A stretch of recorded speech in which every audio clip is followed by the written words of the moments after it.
Hey guys, welcome back to my channel chemistry knowledge. आज मैं आपके साथ शेयर करने वाली हूँ BSc first year inorganic chemistry की यूनिट 4 का सेकंड चैप्टर। उसका फर्स्ट चैप्टर एस ब्लॉक के तत्व वो मैंने आपको समझा दिया है। उसके सारे टॉपिक मैंने अपने चैनल पर अपलोड कर दिए हैं, सो उसकी सारी वीडियो आपको मिल जाएगी मेरे चैनल पर। आज का जो टॉपिक है वो है पी ब्लॉक की प्रॉपर्टीज़ या फिर फिजिकल प्रॉपर्टीज़।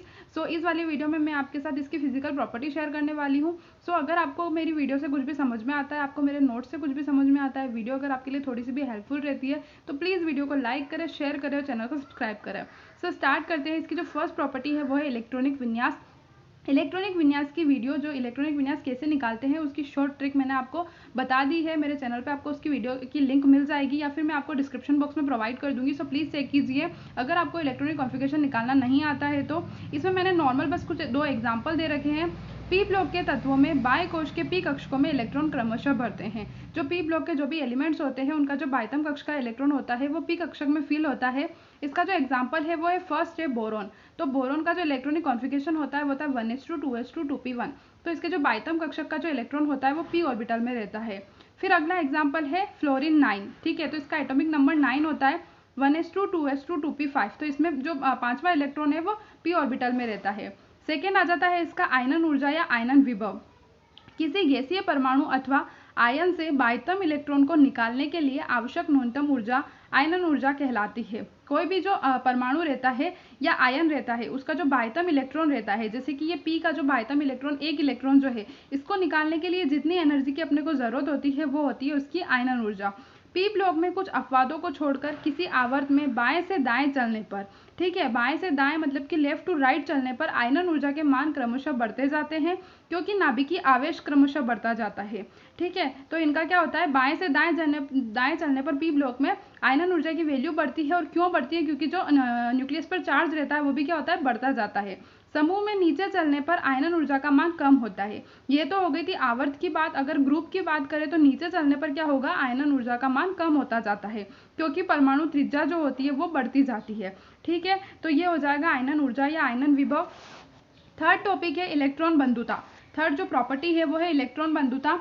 जब किसी तत्व का उदासीन गैसीय परमाणु इलेक्ट्रॉन ग्रहण करके ऋणायन बनाता है, यहाँ पर इलेक्ट्रॉन निकालने की बात हुई थी। इलेक्ट्रॉन बंधुता मतलब कि इलेक्ट्रॉन ग्रहण करके जो आयन बनाता है या जो ऋणायन बनाता है तब कुछ ऊर्जा उत्सर्जित होती है, तब जो एनर्जी उत्सर्जित होती है इस ऊर्जा को अपन इलेक्ट्रॉन बंधुता कहते हैं। इस इक्वेशन से समझ लेते हैं, ये कोई उदासीन परमाणु है, जब ये कोई इलेक्ट्रॉन ग्रहण करेगा तो इसके ऊपर नेगेटिव चार्ज आ जाएगा और कुछ एनर्जी रिलीज करेगा, तो ये जो होगा ये क्या हो जाएगी, इलेक्ट्रॉन बंधुता। किसी आवर्त में बाएं से दाएं चलने पर, आवर्त में बात हो रही है तो बाएं से दाएं चलने पर इलेक्ट्रॉन बंधुता का मान बढ़ता जाता है, क्योंकि परमाणु त्रिज्या कम होती जाती है। अगर परमाणु त्रिज्या कम होगी तो क्या होगा, वो इलेक्ट्रॉन को जल्दी से अट्रैक्ट करेगा और ग्रहण करके क्या करेगा, ऋणायन में परिवर्तित हो जाएगा। हेलोजनों की अपने अपने आवर्त में इलेक्ट्रॉन बंधुता उच्चतम होती है। किसी समूह में ऊपर से नीचे चलने पर तत्वों की इलेक्ट्रॉन बंधुता घटती है। ठीक है, नीचे अगर समूह में ऊपर से नीचे जाएंगे तो इलेक्ट्रॉन बंधुता का मान क्या होगा, घटेगा, क्योंकि क्या होगा, परमाणु त्रिज्या बढ़ जाएगी। फोर्थ पॉइंट है विद्युत ऋणात्मकता। पी खंड में एक ही आवर्त में परमाणु क्रमांक बढ़ने के साथ साथ विद्युत ऋणात्मकता का मान बढ़ता जाता है। जैसे जैसे परमाणु क्रमांक बढ़ेंगे वैसे वैसे विद्युत ऋणात्मकता का मान बढ़ता जाता है, क्योंकि परमाणु का आमाप घटता जाता है। आयनन ऊर्जा के समान पी ब्लॉक के तत्वों की विद्युत ऋणात्मकता में भी समान परिवर्तन होता है, अर्थात किसी भी समूह में प्रथम दो तत्वों की विद्युत ऋणात्मकताओं में सर्वाधिक अंतर होता है। इसमें जो विद्युत ऋणात्मकता रहती है पी ब्लॉक में वो सभी एलिमेंट्स के अलग अलग होती है। इसमें एक पर्टिकुलर ये चीज़ नहीं है कि ऊपर से नीचे जाने पर बढ़ेगी घटेगी या फिर बाएं से दाएं जाने पर बढ़ेगी या घटेगी। सो इसमें हर एक एलिमेंट के लिए अलग अलग होती है। जो इलेक्ट्रोनेगेटिविटी होती है वो फ्लोरीन की सबसे ज़्यादा होती है पूरे पी ब्लॉक में या फिर पूरी पीरियोडिक टेबल में। सेकेंड होती है ऑक्सीजन की और थर्ड होती है नाइट्रोजन की। तो इसमें यही दे रखा है, तृतीय आवर्त के तत्वों का अपने ऊपर वाले तत्वों की तुलना में बहुत बड़ा आमाप होता है। हर एक एलिमेंट के लिए विद्युत ऋणात्मकता का मान अलग अलग होता है। इसी कारण गैलियम की विद्युत ऋणात्मकता एल्यूमिनियम से अधिक तथा जी की विद्युत ऋणात्मकता सिलिकॉन से अधिक होती है। ठीक है, फिफ्थ पॉइंट है घनत्व। किसी तत्व का घनत्व उनके परमाणुीय द्रव्यमान, परमाणु त्रिज्या और परमाणुओं के समुच्चय की संरचना पर निर्भर करता है। घनत्व यानी कि जो डेंसिटी होती है वो परमाणुीय द्रव्यमान यानी कि जो उसका भार होता है, त्रिज्या यानी कि उसका परमाणु जो उसकी जो रेडियस होती है, या फिर परमाणुओं के समुच्चय यानी कि उसका जो ग्रुप होता है उसकी संरचना पर निर्भर करता है। तत्वों के परमाणुओं की पैकिंग में अंतर होने के कारण इनके घनत्व का अंतर होता है। जो एटम होते हैं उनमें जो इलेक्ट्रॉन होते हैं उनकी जो पैकिंग होती है उनमें क्या होता है, डिफरेंस होता है। इस वजह से इनके जो डेंसिटी होती है उसमें भी क्या होता है, डिफरेंस होता है। उदाहरणार्थ कार्बन से नाइट्रोजन की तरफ चलने पर इसके मान में कमी होती है। जब अपन कार्बन से नाइट्रोजन की तरफ चलते हैं तो इसके मान में क्या होती है, कमी होती है।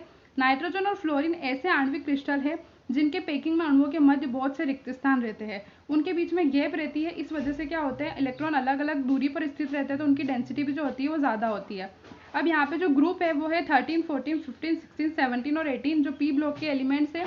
अगर यहाँ पे जो एलिमेंट्स आते हैं वो आते हैं boron, carbon, nitrogen, oxygen, fluorine और नियॉन।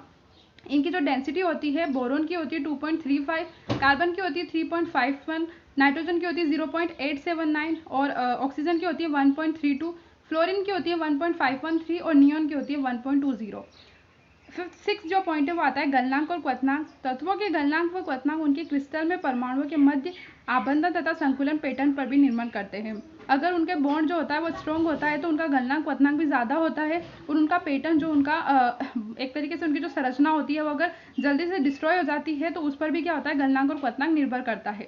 गलनांक बोरोन से कार्बन की ओर चलने पर नाइट्रोजन से कम हो जाता है, मतलब कि बोरोन से कार्बन तक और फिर नाइट्रोजन से क्या हो जाता है, कम हो जाता है। कार्बन की विशाल संरचना होती है जबकि नाइट्रोजन के आणविक क्रिस्टल बहुत मृदु होते हैं जिनके मध्य दुर्बल वांडरवाल्स बल कार्य करते हैं। जो नाइट्रोजन रहता है उसके बीच में दुर्बल वांडरवाल्स बल कार्य करता है। वे आणविक क्रिस्टल जिनके द्रव्यमान उच्च होते हैं, वे क्रिस्टल जिनके जो भार होता है या जो मास होता है वो क्या होता है, ज़्यादा होता है, उनके गलनांक भी उच्च होते हैं, क्योंकि अगर उनका मास ज़्यादा होगा तो उनका क्या होगा, गलनांक भी ज़्यादा होगा। तो ये जो टॉपिक है वो यहाँ एंड होता है। अगर वीडियो आपके लिए थोड़ी सी भी हेल्पफुल रहती है तो प्लीज़ वीडियो को लाइक करें, शेयर करें और चैनल को सब्सक्राइब करें। Thank you.